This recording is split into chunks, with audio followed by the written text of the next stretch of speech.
Welcome student to the lecture of magnetic fields due to electric current. In this lecture we are going to study what is cyclotron. अभी cyclotron is a device that is used to accelerate charged particle, mostly positive charged particle.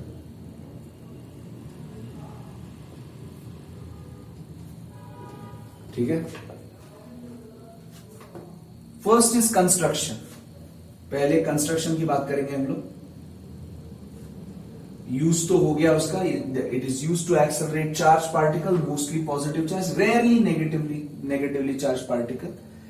So what is the construction? It consists of two strong electromagnets, okay, electromagnets which are placed one above the another, and in between the electromagnets there is a space.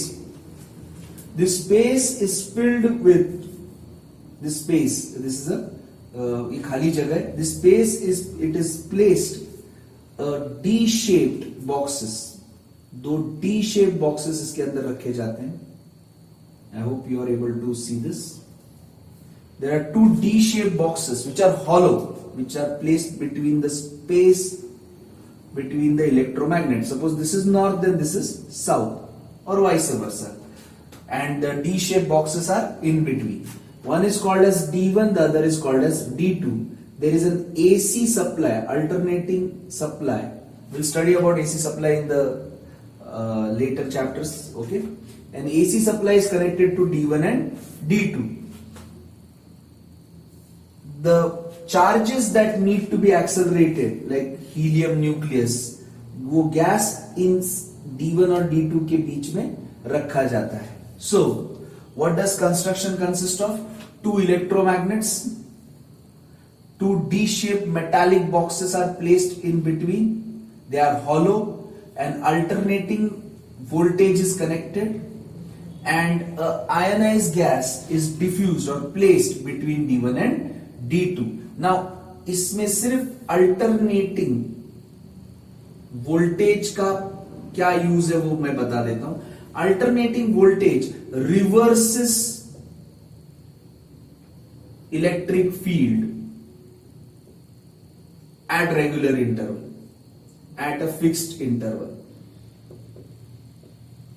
Okay. इसका मतलब है कुछ देर के लिए ये plus होगा तो ये माइनस होगा, तो इलेक्ट्रिक फील्ड इस डायरेक्शन में होगी.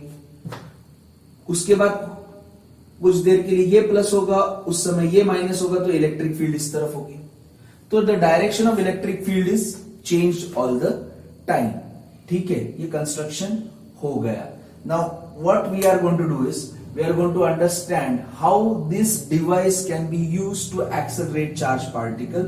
Construction समझने के बाद कैसे ये काम करता है. तो working, so we'll go towards the working of cyclotron. तो शुरुआत करते हैं वर्किंग में. Working, consider a charge Q at the center of D1 and D2. It is a positively charged particle. Consider a charge Q at the center of D1 and D2. यहां पे charge Q है. बहुत सारे charges होते हैं. असली cyclotron में बहुत सारे चार्जेस रखते हैं, लेकिन हम लोग एक ही कंसिडर करेंगे. The AC supply is switched on. Okay, AC supply is switched on. D1 is positive with respect to D2. ये प्लस होगा और ये माइनस होगा. कहां पे जाएगा charge? Charge will move to D2.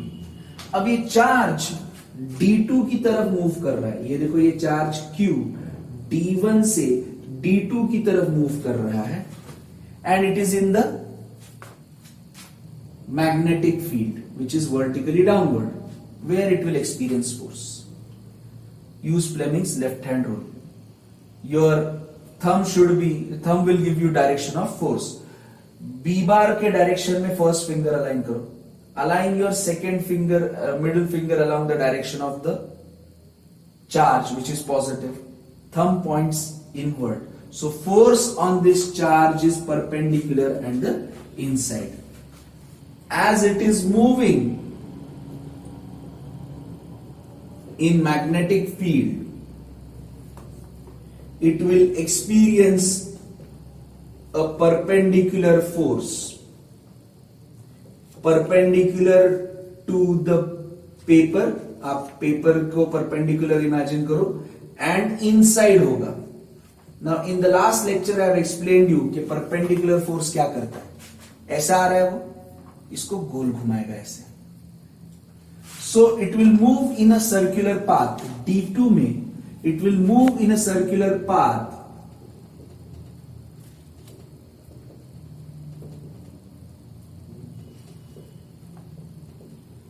in D2. अब यहां पे वो गोल चक्कर काटेगा ऐसे और यहां पे आएगा. जैसे ही वो D2 में आएगा, D2 में गोल चक्कर काट के बीच में आएगा, in the gap between D1 and D2, उसी समय, बिल्कुल उसी समय the polarity switches. It will move in a circular path in D2. As it comes in the gap between D1 and D2, उसी समय the polarity switches. मतलब क्या? polarity switches का मतलब क्या है? D1 पहले प्लस था, उसी समय D1 क्या हो जाएगा? जैसे ही वो गोल घूम के इधर आएगा, D1 पहले प्लस था, D2 माइनस था, तो ये प्लस हो जाएगा. Polarity switches, D1 becomes negative, D2 becomes positive. अब D1 negative है, D2 positive है. What will happen? It will be attracted. It will be attracted to D1. Its speed will increase. Okay, the speed will increase as it enters D1. D2 से D1 जाते वक्त the speed will increase. Now it will enter D1. अब D1 जाते ही वो वापस गोल घूमेगा. कैसे? D1 जाते ही वो वापस गोल घूमेगा. कैसे? We will see that. Now how it will move in a circular path in D1 we will see. B बार किधर है? नीचे की तरफ. वो कहां पे आ रहा है? D2 से D1, मतलब मेरी तरफ आ रहा है. तो फोर्स किधर है? आपकी तरफ. So as it is coming towards inside D1, it is experiencing force in this direction. It will revolve in D1 in a circular path. यहां पे भी बता दूं गोल घूमेगा. कैसे? B बार किधर है? नीचे. किधर जा रहा है वो? Towards you. फोर्स किधर है? इस तरफ. अब इधर जाके इधर भी गोल घूमेगा. कैसे? B बार किधर है? नीचे. जा कहां पे रहा है? इस तरफ. फोर्स किधर है? मेरी तरफ. तो यहां D1 में भी गोल घूमेगा. इसका मतलब है D1 में गोल घूम के वापस गैप में आएगा. गैप में जैसी आता है वो, उसी समय D1 प्लस होगा और D2 माइनस होगा. तो अगेन गैप में आने के बाद उसको यहां पे फोर्स मिलता है, वेलोसिटी उसकी बढ़ती है, and the process goes on repeating. तो the polarity switches and D1 becomes negative. It revolves in D1. Okay, उसका स्पीड बढ़ता है. It revolves in D1 in a circular path. Then it comes in between the gap between D1 and D2. उसका speed उसी समय polarity switch होती है, उसका speed बढ़ता है, and the process continues and the process repeats itself.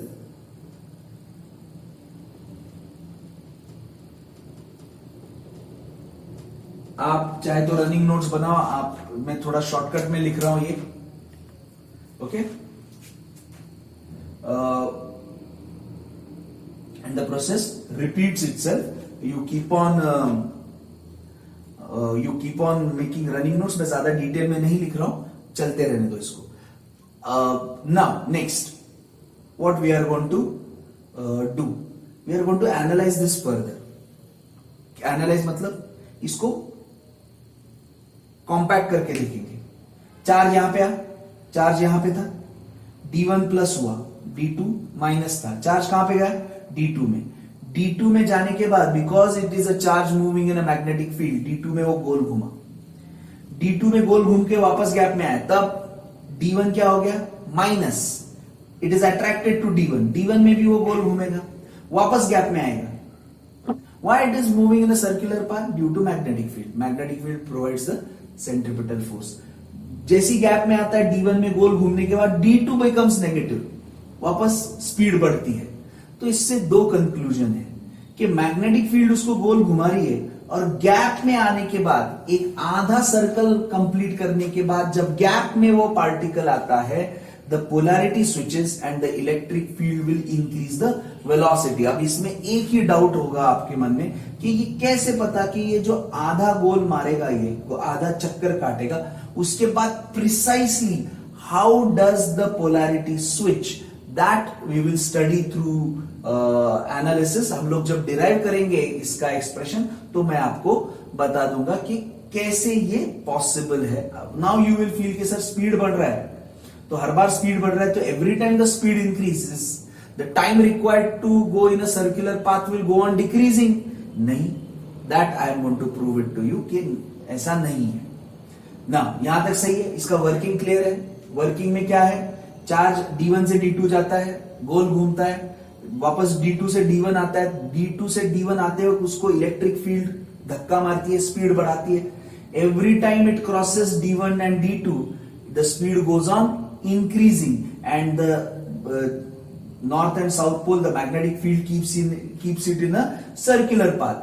जब हमें चाहिए कि इसका स्पीड काफी बढ़ चुका है, काइनेटिक एनर्जी काफी बढ़ चुकी है, D2 या D1 में एक विंडो होता है, ये बंद कर देते हैं और ये विंडो खोल देते हैं, तो क्या होगा, ये it will shoot out tangentially on the target you want to hit. ऐसा बुक में दिया हुआ है, but this is not used to, मतलब you can use it to target एक टारगेट के ऊपर बम्बार्ड करने के लिए चार्जेस आप इस्तेमाल कर सकते हो. sometimes to study molecular properties you have to do that, but today it is more used, this concept is more used to hit one charge on another so that we can break charges. and the famous experiment of God's particle, ये इसी concept के ऊपर based है. तो यहां तक इसका working है. अब बात करते हैं इसके डेरिवेशंस की. सो डेरिवेशंस का मतलब है we are going to derive the equations of certain parameters of cyclotron.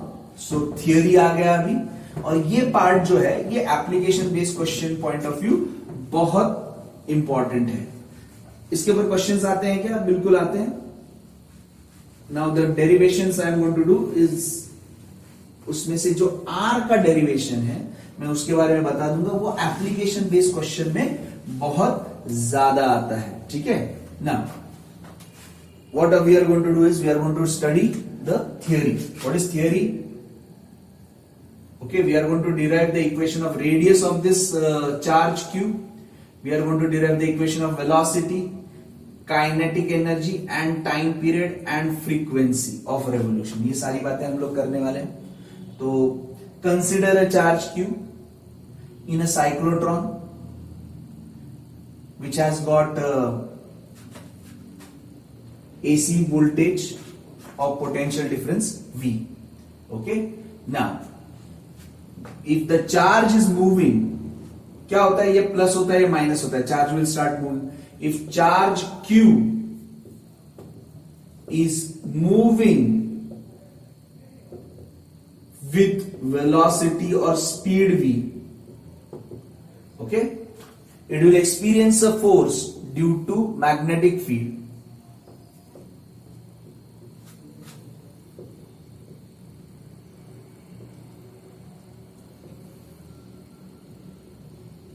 और ये फोर्स क्या करता है? This force acts as centripetal force. So can I say speed v है, चार्ज q है, this force will act as a centripetal force. Centripetal force कितना होगा? mv square by r. What is v? Speed at that instant. r is radius and what is the, this is the centripetal force, this is the radius and speed at that instant. This is provided by whom? BQV, force of magnetic field. तो ये है. अब हम लोग क्या करेंगे, इस centripetal force is equal to BQV के आधार पर R का एक्सप्रेशन निकालेंगे. ठीक है. आर का एक्सप्रेशन आएगा ये वी और ये वी कट, आर का एक्सप्रेशन आएगा आर इज इक्वल टू ये ऊपर गया m we upon B q. What is this? This is the expression for radius of the circular path of charge Q.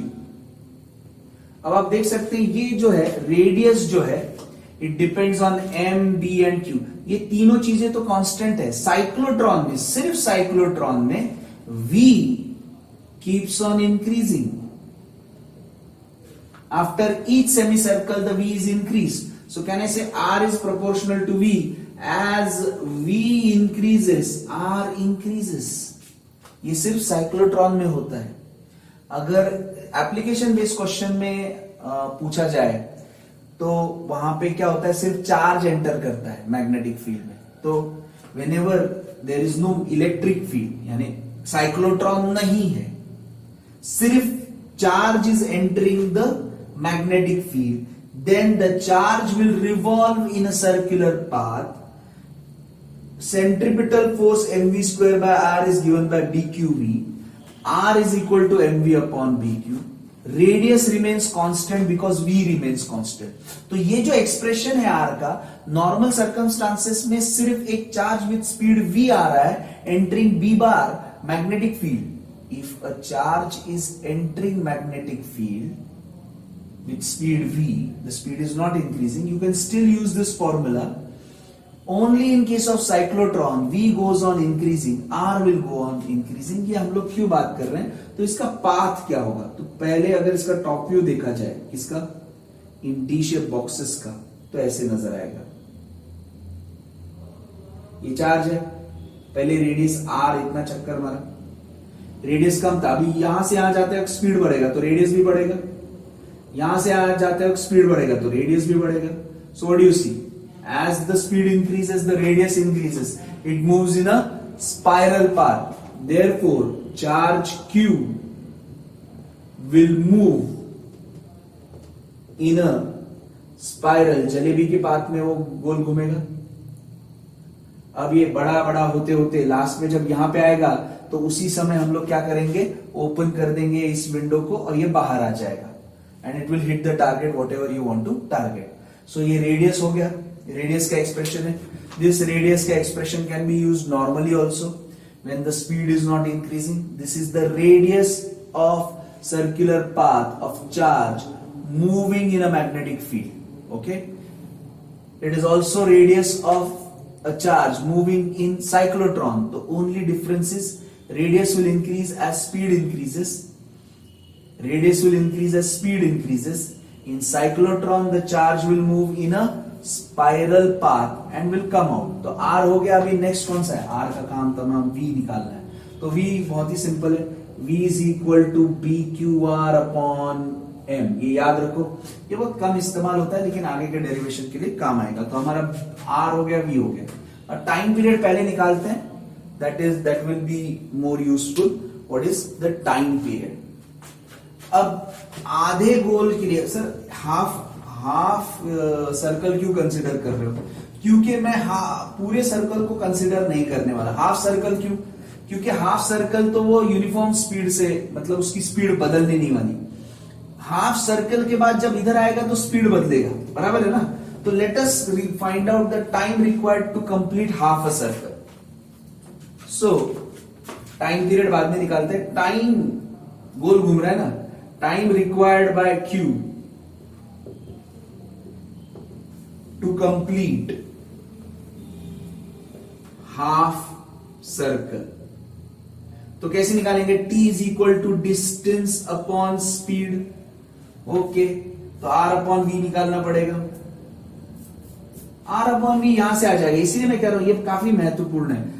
R is equal to mv upon bq. PQ upon M is equal to, अच्छा नहीं, M upon BQ आएगा ना, हमें R upon V निकालना है.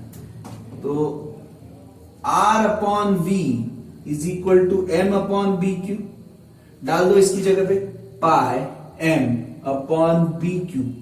इसका मतलब है हाफ सर्कल कंप्लीट करने के लिए उसको समय लगता है पाई M upon BQ. Now what is so interesting about this formula? Do you see the time to complete half a circle depends on speed?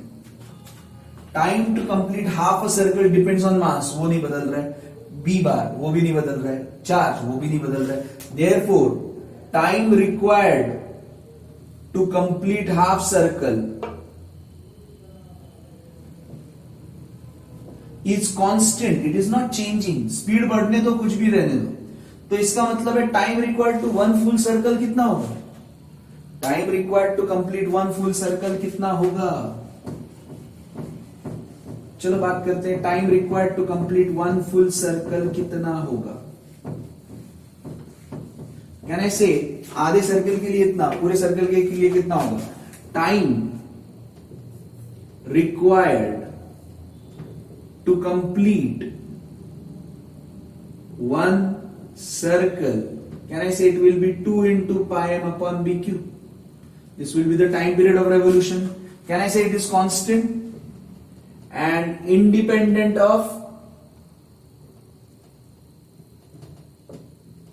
speed? Speed के ऊपर डिपेंडेंट ही नहीं है वो. अब फ्रीक्वेंसी कैसे निकालेंगे? Frequency is equal to 1 upon T, तो ये आ जाएगा bq अपॉन 2 pi m. इतने रेवोल्यूशंस वो करेगा पर second.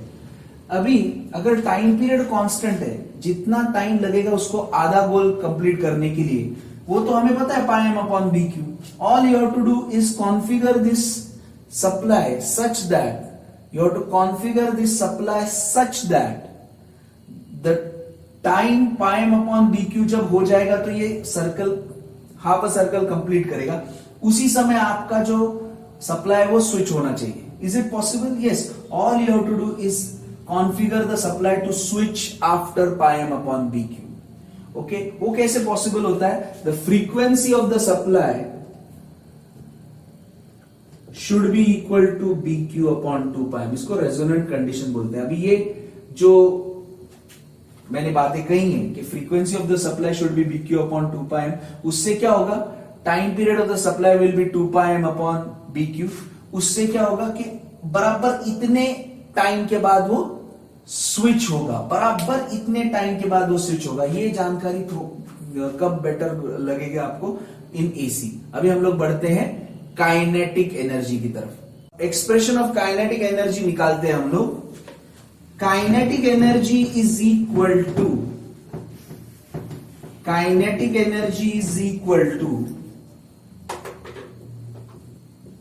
Half M V square. So it is equal to half m. V कितना आएगा? Can I say R is equal to mv upon bq?